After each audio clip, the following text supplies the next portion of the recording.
दोस्तों नमस्कार। मनीष की बात में एक बार फिर से आप लोगों को स्वागत है। दोस्तों, किसी कंपनी में या सरकारी कोई भी ऑर्गेनाइजेशन ले लीजिए आप, गवर्नमेंट जॉब हो या प्राइवेट जॉब हो, आपने देखा होगा कि किसी की सैलरी 10,000 है, किसी की 15,000 है, किसी की लाखों में है। कोई 2 लाख रुपए महीना कमा रहा है, कोई 5 लाख, कोई 10 लाख रुपए महीना कमा रहा है। जिस क्यों ऐसा होता है कि कोई लोग कम पैसा कमाते हैं, कोई लोग ज्यादा पैसा कमाता है?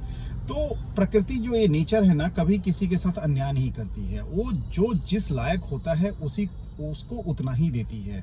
जो 10,000 रुपया कमा रहा है ना, उसका जो क्वालिटी आप देखेंगे, वो 10,000 रुपया तक का ही क्वालिटी डिजर्व करता है। ऐसा नहीं है, बिरले एक्सेप्शन हर जगह हो सकता है कि उसकी क्वालिटी ज्यादा हो, उसको कम मिल रहा हो, लेकिन वो बहुत कम समय तक वो कम पैसा उसको मिलेगा। अगर उसमें क्वालिटी है तो वो आगे बढ़ ही जाएगा।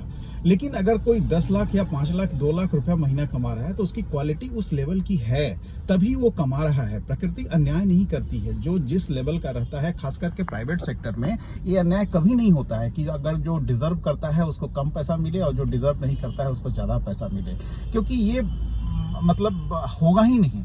आपने देखा होगा कि जो बच्चा अभी ग्रेजुएशन करके पोस्ट ग्रेजुएशन करके एमबीए करने जाता है, अगर एमबीए करने से पहले वो जाके 10,000 15,000 की भी नौकरी ढूंढता है तो बहुत मुश्किल से लोग उसको पैसे दे पाते हैं। लेकिन जो ही वो 2 साल का एमबीए पूरा करता है, उसकी पैकेज लाखों में मिलती है। 10 लाख 15 लाख की पैकेज आसानी से मिल जाता है। ऐसा क्या हुआ 2 साल के अंदर कि उसको जो पहले उसको 15,000 की नौकरी नहीं मिलती थी, उसको अब 10 लाख 15 लाख एनुअली नौकरी मिलने लगी?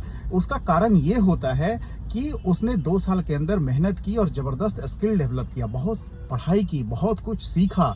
उसने ऐसे बहुत सारे चीजों को सीख लिया जो बाकी लोग नहीं सीख पाए, तो इसलिए उसकी जो उसकी कीमत लग रही है, उसके स्किल की कीमत लगी। उसके पहले उसके स्किल नहीं था। 2 साल पहले जब वो एमबीए नहीं किया था तो वो उतना स्किलफुल नहीं था, लेकिन जैसे ही एमबीए किया उसको स्किल डेवलप हो गया, और स्किल डेवलप होने के बाद उसको मार्केट ने उसकी वैल्यू लगाई, तो उसका पैसा बढ़ गया। मतलब जो एमबीए करने से पहले 15,000 20,000 की नौकरी पाने में मुश्किल हुई, वो उसको लाखों रुपए के महीने सैलरी मिलने लगी, तो उसके वैल्यू में 5 टाइम्स 6 टाइम्स का इंक्रीमेंट हो गया। तो ऐसा तब हुआ जब उसने अपने स्किल बढ़ाने पे ध्यान दिया, जब उसने अपनी वैल्यू क्रिएट की। तो मैं सबसे यही कहता हूं कि आप अपने स्किल पे ध्यान दीजिए, अपनी वैल्यू क्रिएट करवाइए।